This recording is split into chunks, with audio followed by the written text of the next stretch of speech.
terang aja kita mengambil posisi bahwa Jessica sudah dibebaskan dengan bebas bersyarat, ya kan? Jadi kami tim hukum ini selalu menghormati hukum. Apapun putusan sudah pengadilan, itu kan sudah jelas bahwa Jessica dinyatakan bersalah. Itu putusan pengadilan yang harus saya hormati sebagai seorang lawyer. Soal kami tidak terima putusan itu atau tidak, itu soal lain. Tapi karena itu formal sudah keluar, harus saya hormati, itulah putusan. Dia menyatakan bersalah. Tetapi kami sebagai lawyer, tentunya nanti kami diskusikan dengan Jessica, merasa bahwa mungkin putusan itu tidak sesuai dengan apa yang terjadi menurut kami. Oleh karena itu, kita akan mencoba peluang untuk mengajukan PK terhadap perkara itu. Ya. Jadi itu posisinya. Sebagai seorang lawyer, saya harus menghormati putusan pengadilan karena itu sudah inkrah.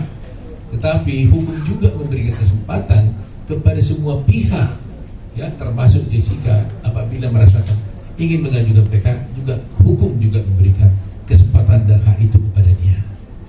Itu persoalan. Ya, maksudnya bahwa sekarang Kak Jessica itu sudah bebas, berarti kan PK itu apakah itu masalah nama baik Kak Jessica sendiri atau seperti apa? Iya, hukum baik itu bukan soal hanya nama baik, segala-galanya tentunya, ya. Soal kebenaran kan, ya kebenaran kan harus ditegakkan. Jadi ada pepatah mengatakan bahwa kebenaran itu akan mencari jalannya sendiri, kan? Nah, sekarang jalannya kebenaran sendiri itu bagaimana? Apakah juga harus kita ikuti juga jalan kebenaran itu dengan berdiam? Atau apakah juga jalan kebenaran itu kata harus kita tompangi untuk bisa mencapai kebenaran sendiri? Nah itulah yang akan kita wujudkan nantinya. Sehingga kalau kita berpikir bahwa kita merasa ada ketidakbenaran di sana, ya kita harus jalankan. Tetapi selalu saya katakan bahwa saya menghormati putusan.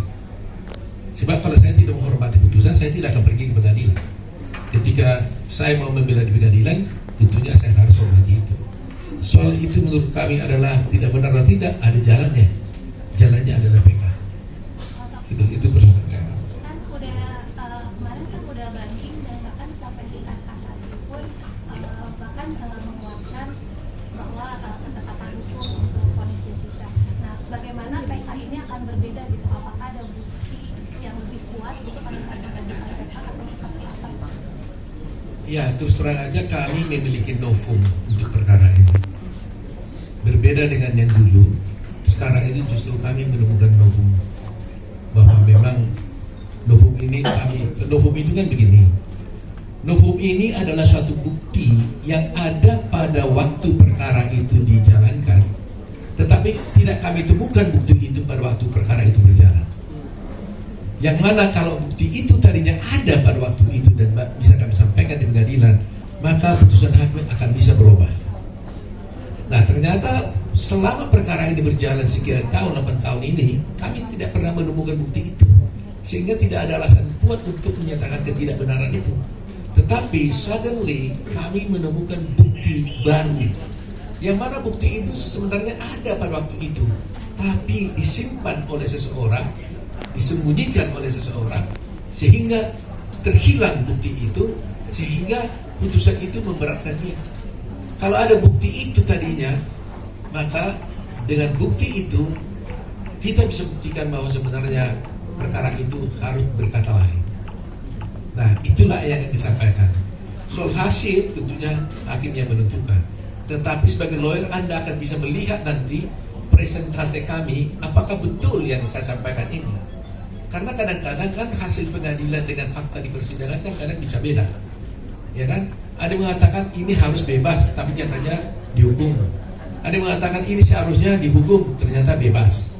Nah, tetapi saya berharap bahwa kadang-kadang putusan hakim ini tidak selamanya menjadi berakibat buruk kepada seseorang.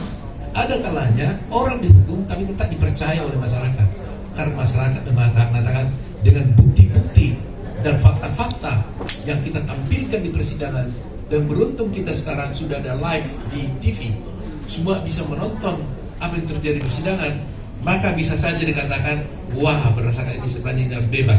tapi putusannya menghukum. Bisa terjadi karena itu keadilan yang ditemukan oleh hakim.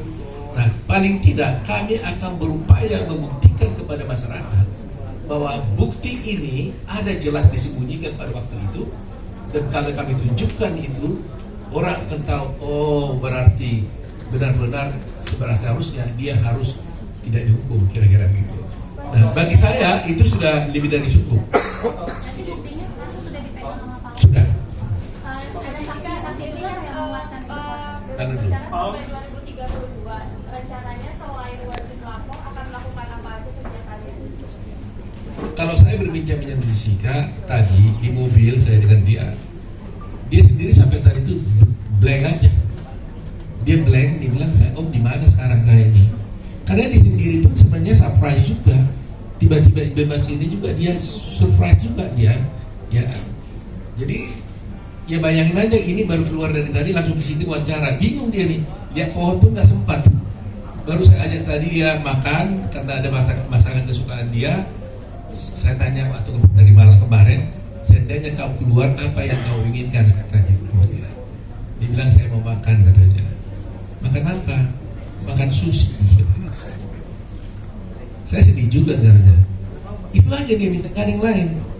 Dulu saya waktu Australia, saya pengen makan sushi. Di sini nggak ada sushi. Jadi ya bilang oke. Karena itu saya bawa dia ke restoran Takumi, saya aja makan sushi. Itu aja permintaan dia, nggak ada yang lain.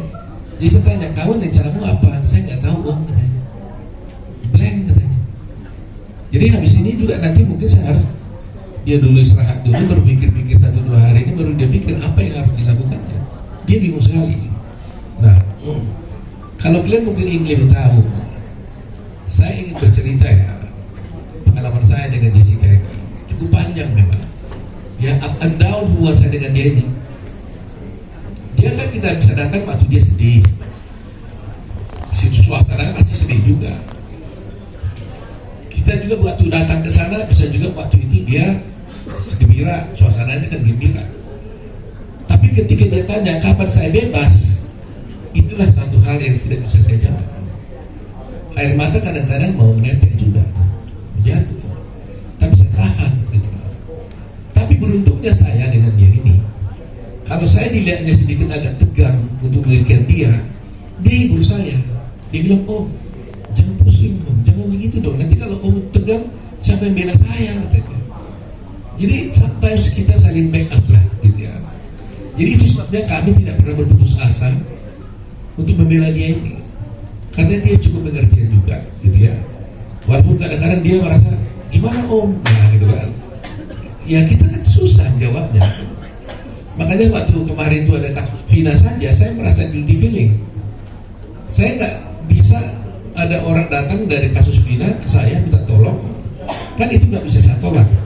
Tapi kalau saya langsung terjun langsung menangani itu, saya merasa Jessica pasti marah ke saya. Kok itu diurusin saya punya belum selesai? Gitu nggak Bro? Kamu ada perasaan gitu ya? Nah, lihat deh coba, betul kan? Ngaku dia benar. Saya merasa itu sebabnya teman-teman wartawan seringkali kan minta saya wawancara kan, mungkin 2 minggu ini masa kesal ke saya kan. 3 minggu ini banyak wartawan kontak saya minta wawancara tentang kasus Vina. Semuanya boleh katakan hampir tidak saya ikuti. Terus terang aja saya jujur hari ini, buka dosa nih, buka kartu saya nih. Saya nggak enak kepada Jessica. Itu aja. Tapi saya tidak tinggalkan kasus itu karena ada tim saya 150 orang yang bantu itu. Ada Jute, ada Ruli dan sebagainya. Begitu saya merasa tanggung jawab saya terhadap Jessica ini. Nah, kalau sudah sekarang mungkin sudah mulai agak sedikit tenang. Kak Jo sendiri tahu bakal bebas hari ini, dikasih taunya kapan dan respon Kak Jo sendiri gimana Pak? Terus terang aja kita juga nggak tahu kepastian, cuma memang kita dengar-dengar gitu kan. Tapi kan kita nggak pernah melakukan hal-hal upaya-upaya untuk membebaskan itu. Jadi sebenarnya lapas yang bisa menceritakan yang sebenarnya ya. Tapi mungkin secara normatif saya tanya waktu mau pulang, saya sendiri baru nanya tadi, Pak siapa tadi itu ya di Bapas, Jessica ini bebas kenapa sih ya? Pak Andika ya, Jessica ini bebas kenapa sih sebenarnya? Saya nanya, dia bilang ya karena dia memenuhi semua ketentuan-ketentuan untuk dia bisa bebas. Itu saya. Apa saja? Ya itu mereka yang tahu tuh. Semua aturan-aturan itu kan ada untuk remisi ini nih. Tapi dikasih taunya tuh kapan bang kalau hari ini bakal bebas? Saya beberapa hari yang lalu dengar iya, tapi mereka bilang selama belum ada keputusan resmi, mereka juga tidak bisa memastikan betul keluar atau tidak, ya kan? Cuma diberitahukan tadi malam, mereka mengatakan sudah ada itunya keputusannya, makanya langsung saya beritahu malam hari ya. Dan nyampe ke KJ sendiri malam tadi juga kak kabar? Ya, baru malam.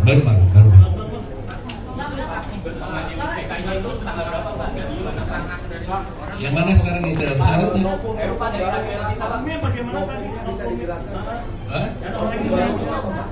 Barunya seperti apa? Ini lah. Barunya mungkin bisa disampaikan. Lalu kemudian yang kedua tadi kan katanya ada seseorang yang menyembunyikan bukti. Ini tuh dari pihak mana? Apakah karena kemudian ada bukti yang disebutkan di orang tersebut? Kalau soal perkara PK nanti lah kita diskusi khusus luar itu ya. Jadi kita pisah dulu ya. Satu kita bicara hari ini tentang bebasnya Jessica. Nanti saya akan undang lagi sekali lagi ketika kami mengajukan PK.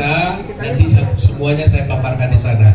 Jadi supaya jangan terbagi-bagi ya. Hari ini fokus dulu tentang Jessica dulu. Berarti terkait dengan remisi Jessica kan banyak yang mempertanyakan terlalu cepat sepertinya dari vonis dia 20 tahun dan hanya 8 tahun. Padahal dulu kalau dapat remisi kan berarti ada syarat-syarat tertentu termasuk berperilaku baik di selama persidangan, selama di masa tahanan. Ini apakah membuktikan sebaliknya dari hasil profiling kita ingat secara psikologi Jessica dipersepsikan dulu ketika itu di masa sidang maupun masa penyelidikan. Seperti saya katakan tadi, saya tidak bohong, boleh tanya itu Panji. Saya tanya tadi, itu sebenarnya Jessica ini keluar kenapa?